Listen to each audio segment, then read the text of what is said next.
할렐루야. 오늘 함께 봉독할 말씀은 사도행전 1장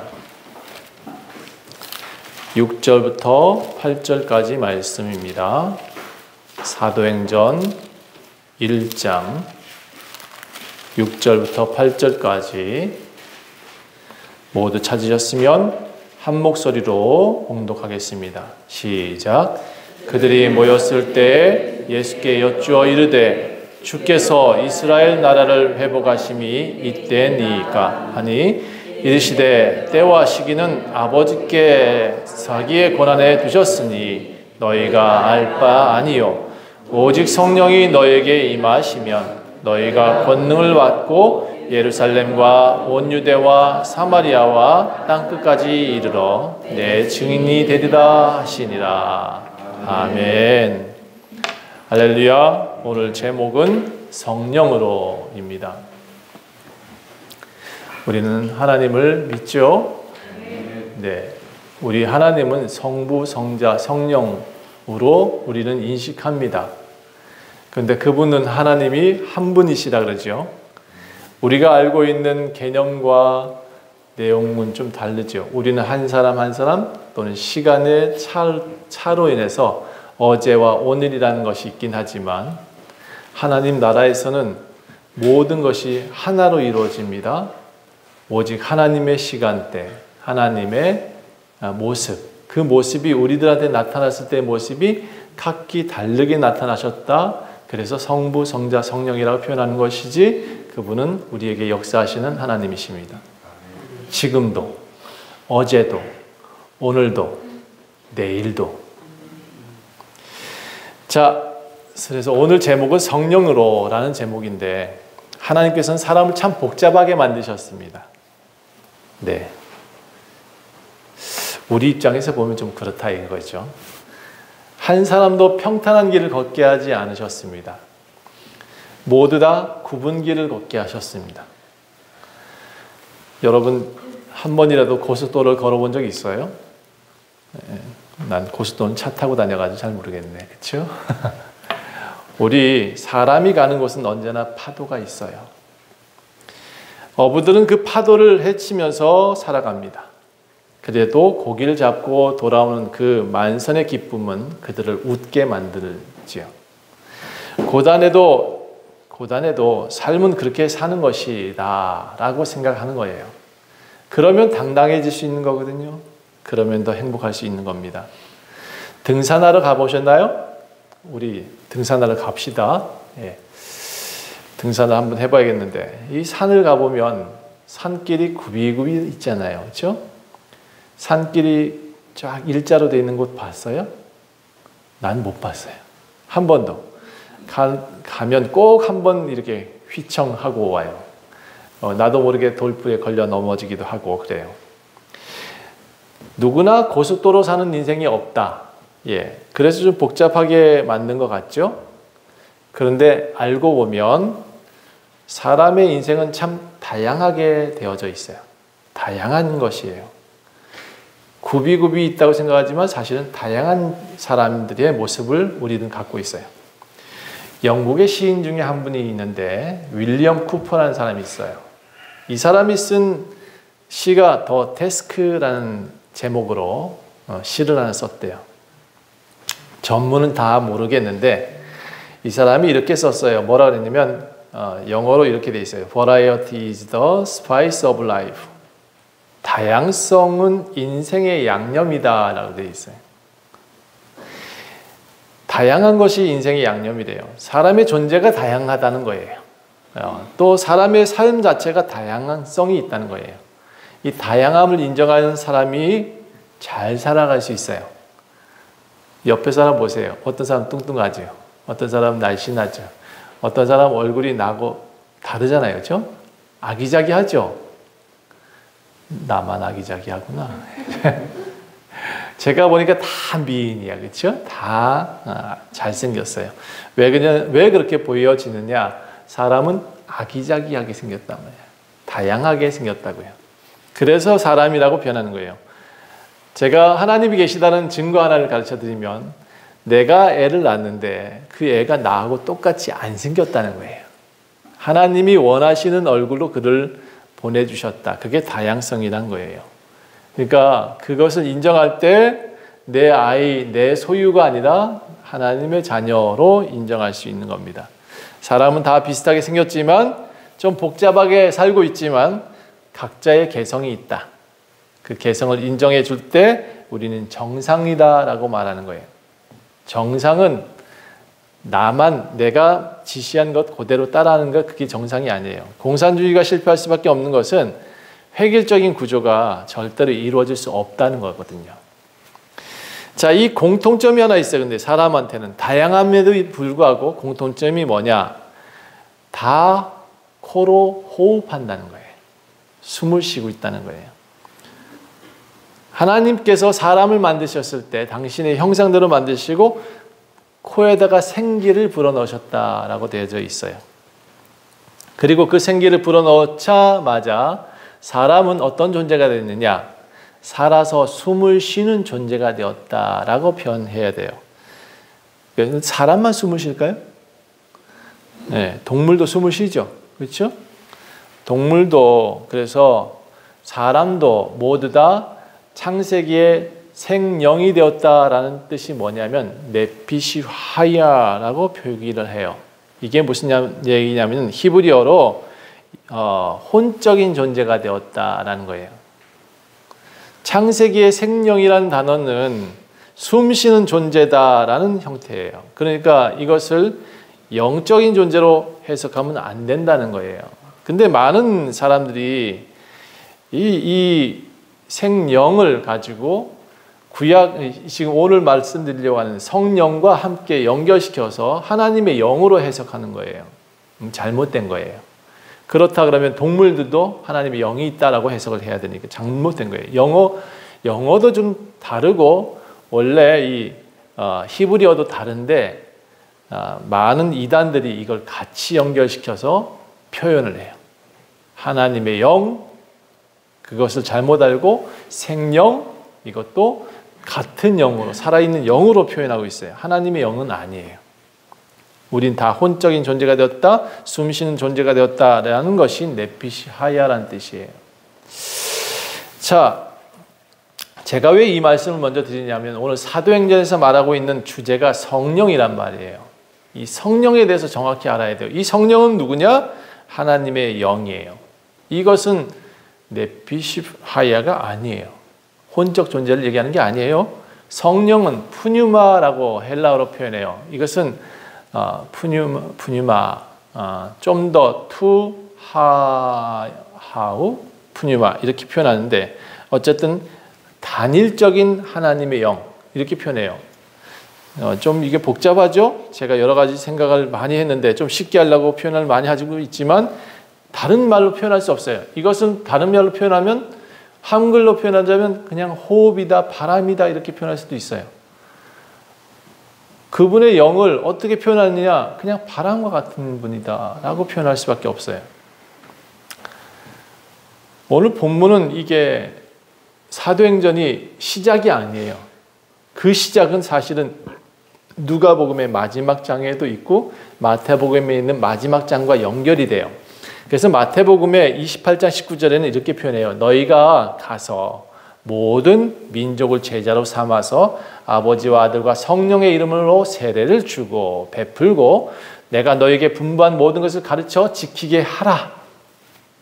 내가 세상 끝날까지 너희와 항상 함께 할 것이다. 그 다음의 내용이 사도행전이에요. 또 누가복음도 마찬가지예요. 누가복음도 맨 마지막에 장을 자세히 보면 그 다음에 이 사도들이 연결돼요. 자, 이걸 왜 이렇게 연결되느냐? 좀 이따 설명드릴게요. 사도행전 1장을 보면 데오빌로여라고 나와요. 이 글의 수신자가 누구냐? 데오빌로라는 거예요. 데오빌로가 누구냐? 예. 이 데오빌로는 누가복음의 수신자이기도 해요. 그러니까 누가복음, 사도행전 모두 다 데오빌로 각하에게 보냅니다 라는 글로 시작을 해요. 누가복음의 수신자이다 보니까 누가복음 맨 뒤에 있는 내용하고 이 내용이 연결돼요. 그리고 사실은 이 데오빌로가 각하라고 표현되어 있기 때문에 로마의 관리였을 것이다 라는 얘기를 해요. 또 학자들은 그가 누굴까를 쫓아가 보니까 그 당시에 통치하고 있던 사람 중에 하나가 도미티아누스의 황제의 사촌 집정관이었던 플라비우스 클레멘스라고 보는 견해가 있어요. 이 안에는 그 로마 왕을 신이 아니다 라고 말을 했어요. 그리고 이 사람도 신이 아니다, 로마의 황제는 신이 아니다 라고 말해가지고 죽여버렸어요. 그 사람이 아마 이 클레멘스일 것이다 라는 견해가 많아요. 그러니까 이 사람 데오빌로 각하는 아마 클레멘스였을 것이다 라는 거죠. 그런데 이 데오빌로라는 단어가 무슨 뜻이냐 그러면 하나님을 사랑하는 자예요. 하나님을 사랑하는 자라는 뜻을 가지고 사도행전이나 누가복음의 저자한테 보내는 거예요. 그런데 이 사람이 과연 어떤 사람이냐? 이 데오빌로라는 단어만 봤을 때는 로마인 관리 중에 누가 하나님을 너무 사랑하는 사람이 있었나 보다 라는 거죠. 그래서 사도행전을 자세히 살펴보니까 이게 누가복음의 연장선이더라라는 거죠. 사실은 알고 보니까 누가복음이 1편이고요. 사도행전이 2편인 거였어요. 원래 같이 붙어있던 책이에요. 같이 붙어있던 책을 우리가 이제 313년 정경으로 나눌 때 하나는 복음서, 하나는 이렇게 사도행전 이렇게 나눠서 띄워놓은 거예요. 그러니까 실제는 저자가 누가복음이에요. 누가 보면 저자가 누가예요. 누가가 썼고 데오빌로한테 보내는 것은 똑같은 시기. 그러니까 AD 한 68년경에부터 이 글을 쓰기 시작했다라고 되어져 있는 거예요. 사도행전 1장부터 1절부터 5절까지는 누가복음의 맨 뒤를 연결하는 것이에요. 그래서 누가복음을 먼저 좀 알아야 되기도 해요. 앞에 부분을 보고 읽고 난 다음에 이것을 설명하는 것이 더 좋겠다 생각을 합니다. 자, 한번 봅시다. 어쨌든 누가복음이 좀 지나가면 좀 이상할 것 같으니까 50절부터 제가 볼게요. 제가 48절부터 읽을게요. 누가복음 24장 48절부터 너희는 이 모든 일의 증인이다. 볼지어다 내가 내 아버지께서 약속하신 것을 너희에게 보내리니 내가 아버지께서 약속하신 것을 너희에게 보내겠다. 이분이 성령인 거죠. 너희는 위로부터 능력이 입혀질 때까지 이 성에 머물라. 그리고 사도행전도 이 내용이 똑같이 비슷하게 나와요. 50절 보면 예수께서 그들을 데리고 베다니 앞에 나가서 손을 들어 그들에게 축복하시더니 축복하실 때 그들을 떠나 하늘로 올려주신다. 그들이 그에게 경배하고 큰 기쁨으로 예루살렘에 돌아가 늘 성전에서 하나님을 찬송하였다. 빠이빠이 하고 올라가셨다는 거죠. 그 다음에 내용이 2절로 가면 돼요. 사도행전 1장 2절. 그가 택하신 사도들에게 성령으로 명하시고 승천하신 날까지 이를 기록하였다. 그가 고난 받으신 후에 또한 그들에게 확실한 많은 증거로 친히 살아계심을 나타내셨고 40일 동안 그들에게 보이면서 하나님 나라의 일을 말씀하셨다. 그 후에 성령께서 말씀하시기를 어쨌든 여기 떠나지 말고 여기 있어라. 예루살렘 떠나지 말아라 라는 얘기를 하죠. 그러니까 40일 동안 예수님 뭐 하셨을까요? 부활 후에 40일이에요. 제자들과 함께 만나서 무엇을 얘기를 하셨을까? 오늘 성경을 자세히 읽어보니까 뭐라고 되어 있냐면 하나님의 일을 나타내셨다라고 되어져 있어요. 3절에. 제자들한테 40일 동안 하나님의 일을 부탁하고 지금 얘기하셨던 거예요. 이 일을 좀 지켜다오. 이 일이 너희가 해야 될 일이고 너희는 나의 증인이다 라는 것을 계속 40일 동안 강조하셨습니다. 여러분도 증인입니다. 사도행전을 지금 하는 이유가 뭐냐면 여러분도 이들 중에 증인이 되십시오 라는 얘기고 오늘 중요한 사람 두 사람이 나오는데 그 사람과 같은 사람이 되십시오라가 오늘의 내용이에요. 자, 하나님의 일 무엇을 했는지 잘 모르겠죠. 그렇죠? 성경을 좀 읽어보다 보니까 이런 내용이 있어요. 예루살렘 떠나지 말고 내게 들은 약속을 기다려라 라고 말하면서 말씀 유추해 보니까 가장 중요한 것은 약속을 기다리라는 내용이에요. 무슨 약속을 기다리라? 뒤에 보니까 요한은 물로 세례를 베풀었으나 너희는 몇 날이 안 돼서 성령으로 세례를 받을 것이다. 성령을 기다리라라는 얘기로 하나님의 일을 먼저 설명하고 있습니다. 성령을 기다리고 나면 그 성령을 받게 되면 또다시 뭐라고 하냐면 너희가 내 증인이 되리라 라고 되어져 있는 8절로 가면 돼요. 오직 성령이 너희에게 임하시면 너희가 권능을 받고 그러니까 성령을 받으면 우리가 권능을 받을 수 있겠구나 라는 것을 알 수 있겠죠. 그렇죠? 그래서 그 권능을 받고 예루살렘과 온 유대와 사마리아와 땅끝까지 이르러 내 증인이 될 것이다.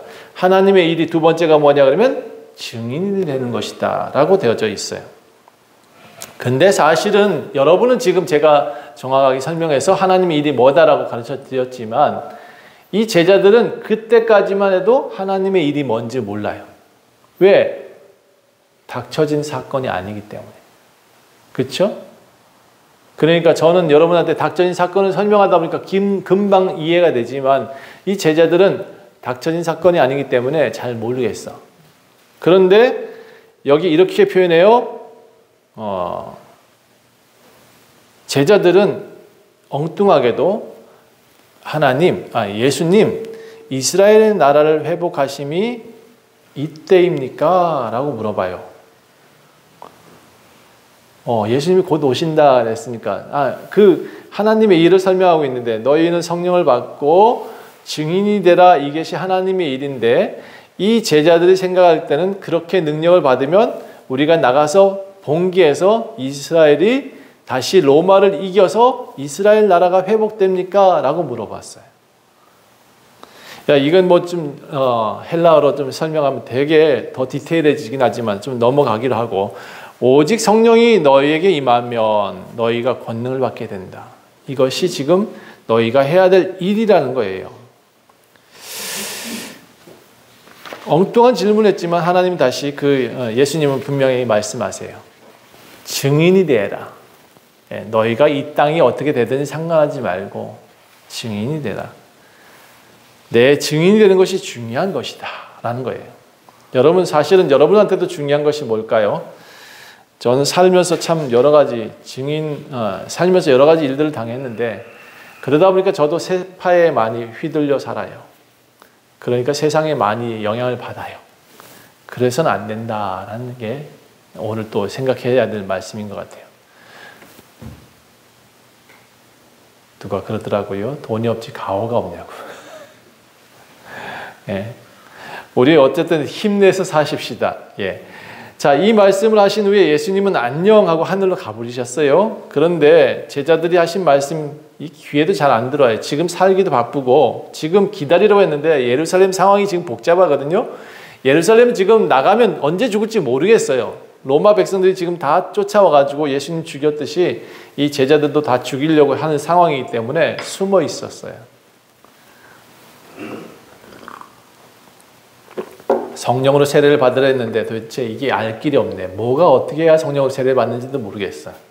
그래서 한 가지 기억해 놓은 게 뭐냐면 예루살렘에 모여라 라는 거예요. 떠나지 말고 예루살렘에 다 모여 있어라. 그래서 숨어들었어요. 어디를 모여? 우리 다락방으로 모여. 마가의 다락방으로 모여. 이게 마가의 다락방인지 어디 다락방인지 정확히 나와 있지는 않지만 다락방에 모여. 그래서 거기에 모였더니 한 120명이 모였다는 거예요. 거기에 모인 사람들이 오늘 소개가 돼요. 13절에 보니까 베드로와 요한, 야고보, 안드레와 빌립, 도마와 바돌로메, 마테와 알페오의 아들 야고보, 셀로신 시몬, 야고보의 아들 유다가 거기에 있었다. 그리고 여자들도 등장합니다. 몇 명인지 정확히 모르지만 여자들과 예수의 어머니 마리아와 예수의 아우들까지 모였다. 모여서 뭐 했는지 여기 성경에 나와요. 그들이 축제할 분위기는 아니잖아요. 그렇죠? 그리고 나가서 소리를 버럭버럭 지를 수 있는 상황도 아니야. 무서웠어요. 그래서 거기서 기도하기 시작했대요. 많은 이들이 앉아서 기도하고 있는데 갑자기 한 120명이 모였는데 갑자기 그 중에 베드로가 벌떡 일어나더니 제안을 해요. 자, 우리가 이렇게 모였는데 우리가 생각해 보니까 우리 11제자밖에 남지 않았다. 원래 12제자인데, 그렇죠? 우리 여러분이 함께 추천 한번 해주십시오. 사도로 삼을 사람 한 명을 더 뽑아야겠습니다. 그래서 여러분이 생각하기에 우리가 처음 세례 요한의 세례를 받았을 때부터 따라다녔던 사람 중에 한번 추천해 주세요. 예수님의 기적들을 다 보고 예수님을 증거했던 사람들 중에 한번 추천해 주세요. 그래서 예수님의 모든 사역을 본 사람들 중에서 추천을 받은 사람이 두 사람입니다. 한 사람은 바사바라고 했던 사람이고 또 한 사람은 마띠아라는 사람이에요. 바사바 사실은 이름이 많아요.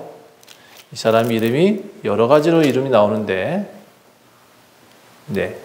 유스도라고도 하고 요셉이라고도 했어요. 이 사람 별명은 유스도라고 했대요. 근데 제가 이거 보니까 바사바라고 했으니까 유스도, 요셉 이 한 사람이 다양한 이름으로 불린 이유가 뭘까를 생각해 봤는데 그게 중요한 건 아니더라고요. 그래서 생략. 하나는 마띠아다라고 간단하게 나온 이 사람이 제비 뽑기를 했는데 마띠아가 뽑혔어요. 자, 이 두 사람은 그 다음에 성경에서 잘 안 나와요. 마띠아라는 사람은 더더욱이나 안 나와요. 사실 사도로 뽑혔는데 마띠아의 행적이 나타나지 않습니다. 성경에 기록되지 않아요. 그런데 바사바라는 이름은 15장에 한 번 등장을 해요. 바사바라는 사람이 갑자기 사도행전 15장에 등장해서 편지를 전하는 사람으로 나타나고 있어요. 이름 이상하게 마띠아가 뽑혔는데 이름 바사바라는 이름이 성경에 나왔다. 이거 좀 신기하지 않아요? 제가 그래서 왜 이 사람들이 도대체 누군가 했더니 제비 뽑힌 게 중요한 게 아니라 성령을 따라서 일한 사람들의 모습을 잠깐 설명하고 있더라고요. 사도행전 1장의 내용들은 사도행전은 모두 다 성령이란 단어로 기촉이 됩니다. 성령이 일하시게 하셨다. 성령께서 어디로 가라 했다. 성령께서 우리에게 세례를 주신다. 성령이 임하셔서 오순절 다락방 사건이 일어났다. 다 성령으로 기촉이 돼요. 그러니까 성령을 모르면 우리는 그분이 하시는 일을 모르면 우리는 아무것도 지금 하는 게 아니에요. 성령께서는 우리에게 알게 하신대요. 가르치시고 지시하시고 느끼게 하신대요. 보게 하신대요. 누구를? 하나님을. 하나님과 가깝게 되어지게 우리를 인도하신다라고 되어져 있어요. 그래서 그를 우리는 뭐라고 표현하고 있느냐? 보혜사라고 표현해요. 우리를 도우시는 자이죠. 자, 그가 뽑은 사람 마띠아와 바사바에 대한 얘기를 하고 마치려고 해요. 베드로가 어쨌든 그들을 뽑기를 원했고 120명 사람들이 추천했던 사람이에요. 그 바사바와 마띠아는 70인 전도대의 한 사람이었던 것 같아요. 예수님이 제자들 불러가지고 전도하러 보내셨잖아요. 그 중에 70명을 뽑아서 전도하러 보내셨는데 각 마을에 가서 전도하고 돌아오고 승리의 기쁨을 나눴더라. 그렇게 했던 70인 중에 한 분이 아니었을까 생각을 해요. 물론 120명의 중에 한 사람이었고 여기 유력한 제자들 중에 한 사람이었어요. 제자 중에 한 사람은 분명히 맞지만 그러나 사도라고 표현할 만한 사람들은 아니었다. 왜냐하면 예수님이 지칭한 사람이 아니었으니까. 그래도 제자였습니다. 자, 가론 유다가 십자가에서 나무에서 목매다 죽었다 그러잖아요. 근데 죽었는데 여기 성경에 보니까 죽었을 때의 모습이 좀 특이해요. 아마 목 달아서 매다가 떨어져서 죽었나? 창자가 다 흘러나와서 죽었다고 되어 있어요. 이유는 잘 모르겠어요. 베드로는 그 유다를 가르쳐서 그가 우리를 배반한 사람이고 그의 거처들 그 피밭은 지금 아무도 살 수 없는 땅이 되게 하옵소서라고 구약에 나와 있는 시편을 인용해서 그의 밭을 직언을 해요. 이건 잘못된 거다. 이 밭은 잘못 산 거다. 그래서 나그네의 무덤이 됐다고 표현하고 있죠. 자, 어쨌든 이 직분을 우리에게 맡긴 사람이 마띠아라고 되어져 있어요. 자, 이 마띠아의 행적을 성경에서는 찾을 수 없기에 제가 찾아봤더니 나중에 이 사람들이 어디서 나타나느냐.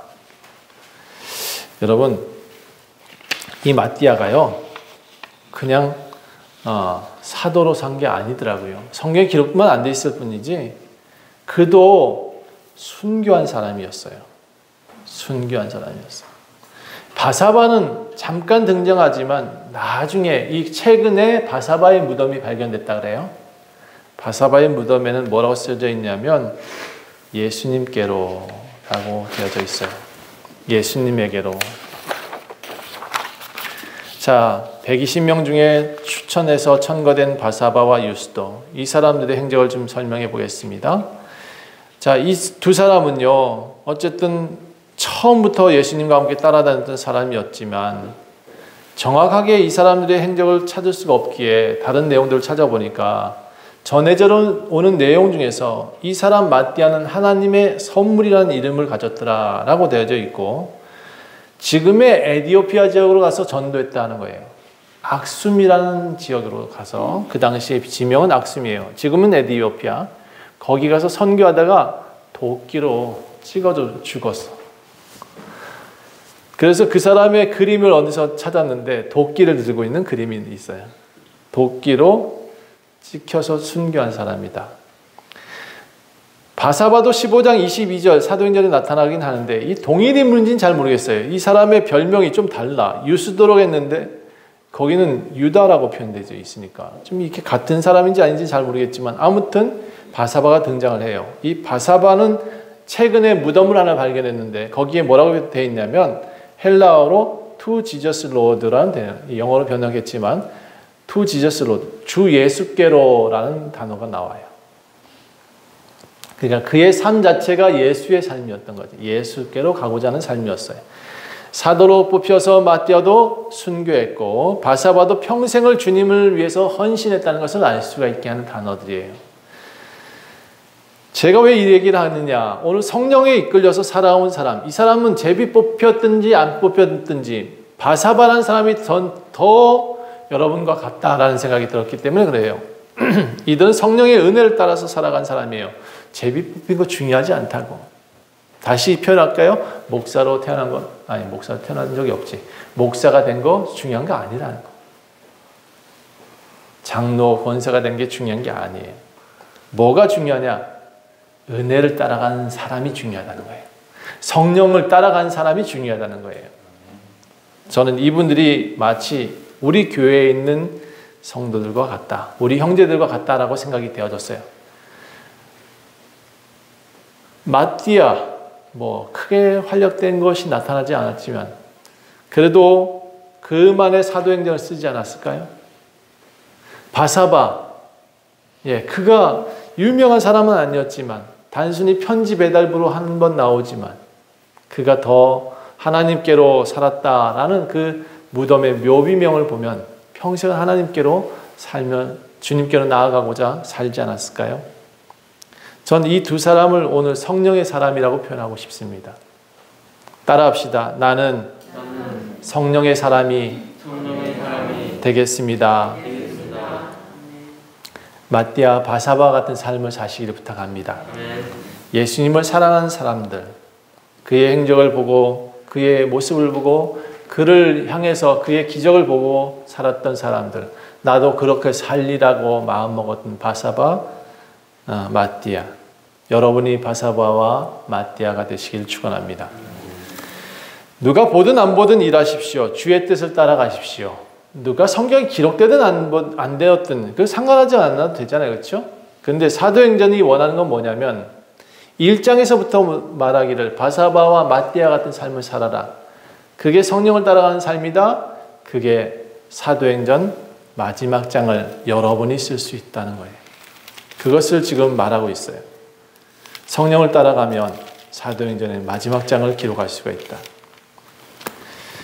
제가 옛날에 참 많이 들었던 그 내용 중에 하나가, 기뻐했던 내용이 중에 하나가 사도행전이 끝난 게 아니라는 거였어요.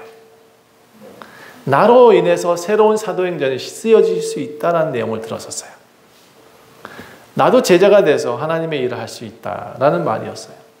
그 말을 듣고 저는 너무 기뻤어요. 나도 사도행전의 마지막 장을 쓸 수 있는 존재구나. 여러분도 마띠아가 되시고 바사바가 되십시오. 이들은 기록되어 있는 이름밖에 기록되어 있지 않지만 그들의 행적은 아마 하나님 나라의 사도행전 마지막 장으로 기록되어 있을 것입니다. 여러분도 그렇게 사시길 간절히 부탁하고, 우리 성도들 제가 잘 믿습니다. 너무나 믿고 또 여러분의 삶을 너무나 잘 알기 때문에 저는 여러분이 바사바요 마띠아라고 믿습니다. 성령의 사람이 되시길 부탁하고 우리 예수 그리스도의 음성을 따라가십시다. 그분이 부탁하셨던 내용들을 따라가십시다. 성령의 세례를 받으시고 그와 함께 능력을 받아서 그의 능력으로 세상을 살아가시기를 간절히 축원합니다. 기도하겠습니다. 하나님, 여기 마띠아가 있습니다. 여기 바사바가 있습니다. 성경에 행적이 잘 나오진 않지만 그의 삶을 보니까 예수님께로 나아갔다라는 그런 묘비가 글자에 새겨져 있더라고요. 우리 성도들 묘비에도 그렇게 새겨지기를 원합니다. 예수의 음성을 따라 살았고 성령의 인도하심을 따라 살았고 그와 같이 예수를 증거하며 살았다라고, 예수께로 나아가기를 원하며 살았다라고 기록할 수 있기를 원합니다. 사도행전을 보면서 우리가 어떤 삶을 살아야 될지 고민합니다. 하나님 능력 주시고 성령의 은혜를 따라서 우리가 살아갈 수 있도록 우리의 길을 밝혀 주시옵소서. 감사드리며 예수 그리스도의 이름으로 간절히 기도합니다.